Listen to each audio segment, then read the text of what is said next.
ہم کو عبدان نے حدیث بیان کی، انہیں عبداللہ بن مبارک نے خبر دی، ان کو یونس نے، انہوں نے زہری سے یہ حدیث سنی، ہم سے بشر بن محمد نے یہ حدیث بیان کی، ان سے عبداللہ بن مبارک نے، ان سے یونس اور معمر دونوں نے زہری سے روایت کی۔ پہلی سند کے مطابق زہری سے عبید اللہ بن عبداللہ نے، انہوں نے حضرت ابن عباس رضی اللہ تعالیٰ عنہ سے یہ روایت نقل کی ہے۔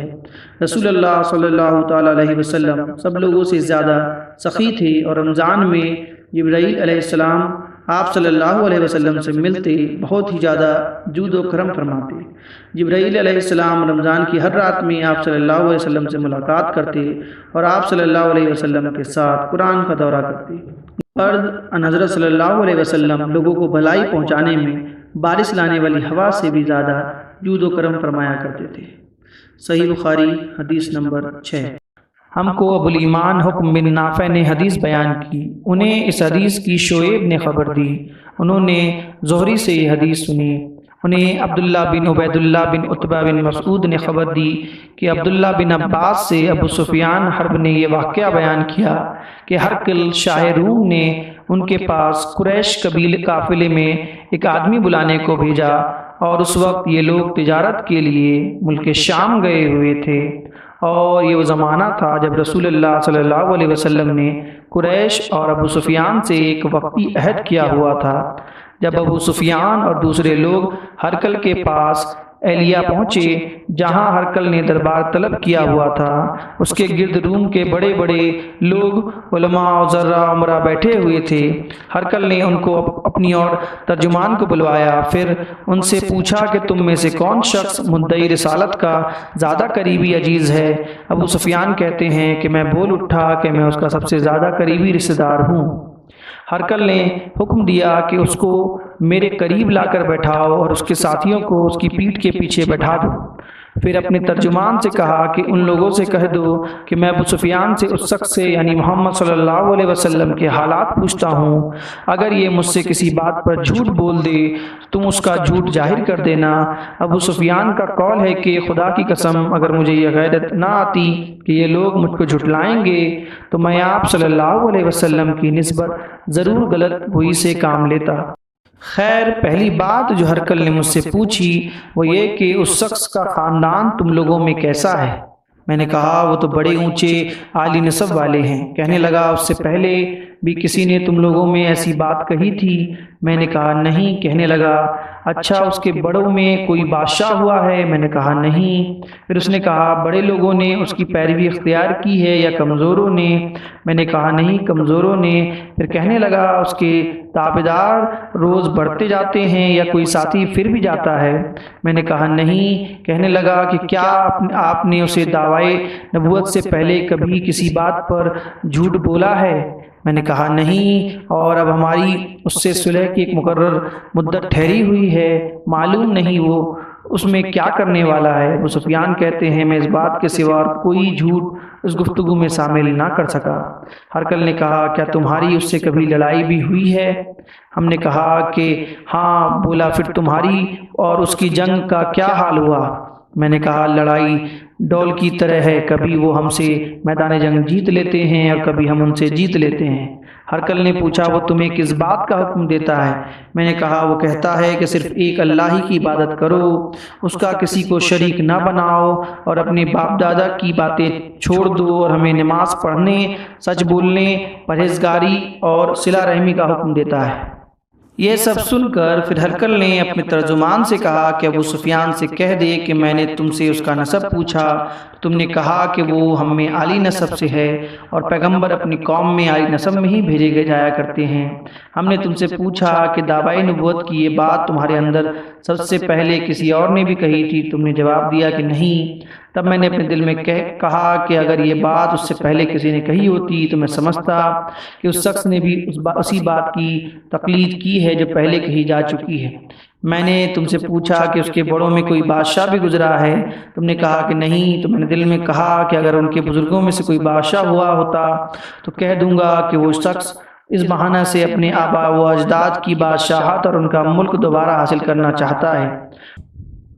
اور میں نے تم سے پوچھا کہ اس بات کو کہنے یعنی پیغمبری کا دعویٰ کرنے سے پہلے تم نے کبھی اس کو درگوئی کا الزام لگایا ہے؟ تم نے کہا کہ نہیں، یہ تو میں نے سمجھ لیا کہ جو شخص آدمیوں کے ساتھ درگوئی سے بچے وہ اللہ کے بارے میں کیسے جھوٹی بات کہہ سکتا ہے۔ اور میں نے تم سے پوچھا کہ بڑے لوگ اس کے پیروکار ہوتے ہیں یا کمزور آدمی؟ تم نے کہا کہ کمزوروں نے اس کی اتباع کی ہے۔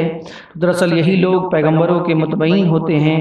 اور میں نے تم سے پوچھا کہ اس کے ساتھی بڑھ رہے ہیں یا کم ہو رہے ہیں؟ تو تم نے کہا کہ وہ بڑھ رہے ہیں، اور ایمان کی کیفیت یہی ہوتی ہے حتیٰ کہ وہ کامل ہو جاتا ہے۔ اور میں نے تم سے پوچھا کہ آیا کوئی شخص اس کے دین سے ناخوش ہو کر مرتد بھی ہو جاتا ہے؟ تم نے کہا نہیں۔ تو ایمان کی خاصیت بھی یہی ہوتی ہے، جن کے دلوں میں اس کی مسرت رچ بس جاتی ہے وہ اس سے لوٹا نہیں کرتے۔ اور میں نے تم سے پوچھا کہ آیا وہ کبھی عہد شکنی کرتے ہیں؟ تم نے کہا نہیں، پیغمبروں کا یہی حال ہوتا ہے، وہ عہد کی خلاف ورزی نہیں کرتے۔ اور میں نے تم سے کہا کہ وہ تم سے کس چیز کے لیے کہتے ہیں؟ تم نے کہا کہ وہ ہمیں حکم دیتے ہیں کہ اللہ کی عبادت کرو، اس کے ساتھ کسی کو شریک نہ ٹھہراؤ، اور تمہیں بتوں کی پرستش سے روکتے ہیں، سچ بولنے اور پرہیزگاری کا حکم دیتے ہیں۔ لہٰذا اگر یہ باتیں جو تم کہہ رہے ہو سچ ہے تو ان قریب وہ اس جگہ کا مالک ہو جائے گا جہاں میرے یہ دونوں پاؤں ہیں۔ مجھے معلوم تھا کہ وہ پیغمبر آنے والا ہے، مگر یہ مجھے معلوم نہیں تھا کہ وہ تمہارے اندر سے ہوگا۔ اگر میں جانتا کہ اس تک پہنچ سکوں گا تو اس سے ملنے کے لیے ہر تکلیف گوارا کرتا۔ اگر میں اس کے پاس ہوتا تو اس کے پاؤں دھوتا۔ کل نے رسول اللہ صلی اللہ علیہ وسلم کا وہ خط منگوایا جو آپ نے وحیہ قلبی رضی اللہ تعالیٰ کے ذریعے حاکم بشریٰ کے پاس بھیجا تھا، اور اس نے وہ ہرقل کے پاس بھیج دیا۔ پھر اس کو پڑھا تو اس میں لکھا تھا، اللہ کے نام کے ساتھ جو نہایت مہربان اور رحم والا ہے۔ اللہ کے بندے اور اس کے پیغمبر محمد صلی اللہ علیہ وسلم کی طرف سے یہ خط شاہ روم کے لیے۔ اس شخص پر سلام ہو جو ہدایت کی پیروی کرے۔ اس کے بعد میں آپ کے سامنے دعوت اسلام پیش کرتا ہوں۔ اگر آپ اسلام لے آئیں گے تو دین دنیا میں سلامتی نصیب ہوگی، اللہ آپ کو دوبارہ ثواب دے گا، اور اگر آپ میری دعوت سے روگرانی کریں گے تو آپ کی رعایا کا گناہ بھی آپ پر ہوگا۔ اور اے اہل کتاب، ایک ایسی بات پر آ جاؤ جو ہمارے اور تمہارے درمیان یکساں ہے، وہ یہ ہے کہ ہم اللہ کے سوا کسی کی عبادت نہ کریں اور کسی کو اس کا شریک نہ ٹھہرائیں، اور نہ ہم میں سے کوئی کسی کا خدا کے سوا اپنا رب بنائے۔ یا پھر اگر وہ اہل کتاب اس بات سے منہ پھیر لے، مسلمانوں تم ان سے کہہ دو کہ تم مانو یا نہ مانو، ہم تو ایک خدا کی اطاعت گزار ہیں۔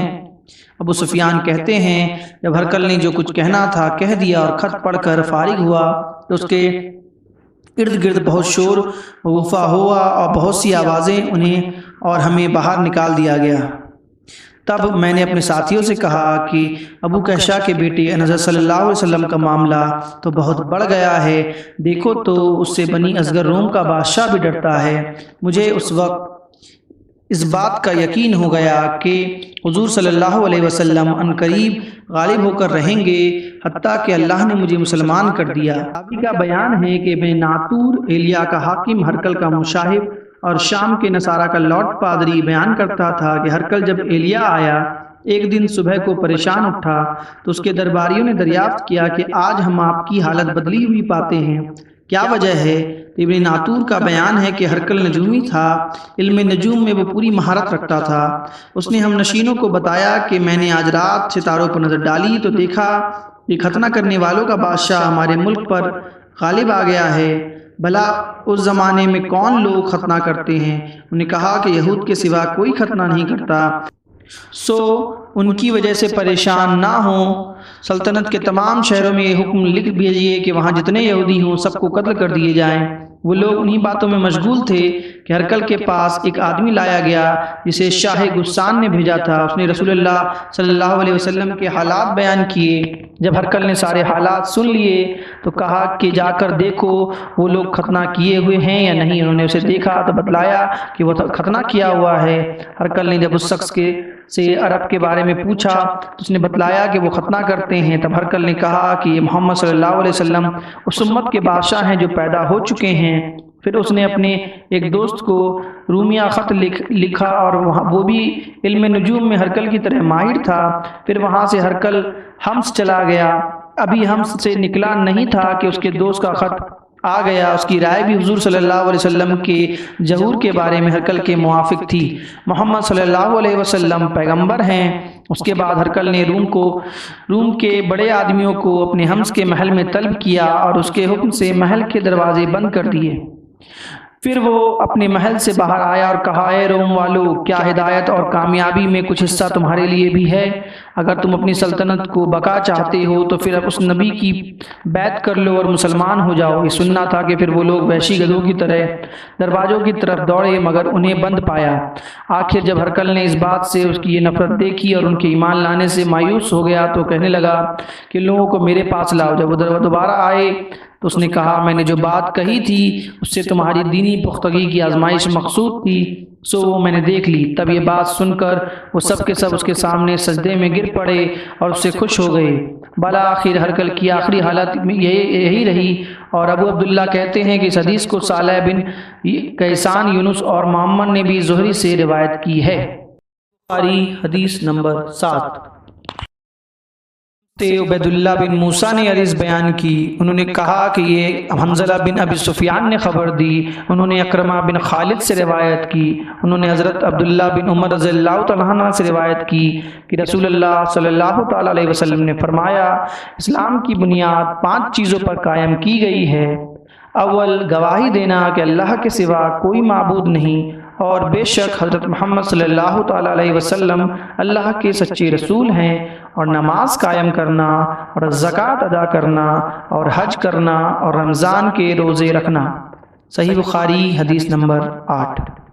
بیان کیا عبداللہ بن محمد جعفی نے، انہوں نے کہا ہم سے بیان کیا ابو عامر اغدا نے، انہوں نے کہا ہم سے بیان کیا سلیمان بن بلال نے، انہوں نے عبداللہ بن دینار سے، انہوں نے روایت کیا ابو صالح سے، انہوں نے نقل کیا حضرت ابو ہریرہ رضی اللہ تعالیٰ عنہ سے، انہوں نے نقل فرمایا جناب نبی کریم صلی اللہ تعالیٰ علیہ وسلم سے، آپ صلی اللہ علیہ وسلم نے فرمایا کہ ایمان کی 60 سے کچھ اوپر شاخیں ہیں، اور حیا اور شرم بھی ایمان کی ایک شاخ ہے۔ صحیح بخاری حدیث نمبر 9۔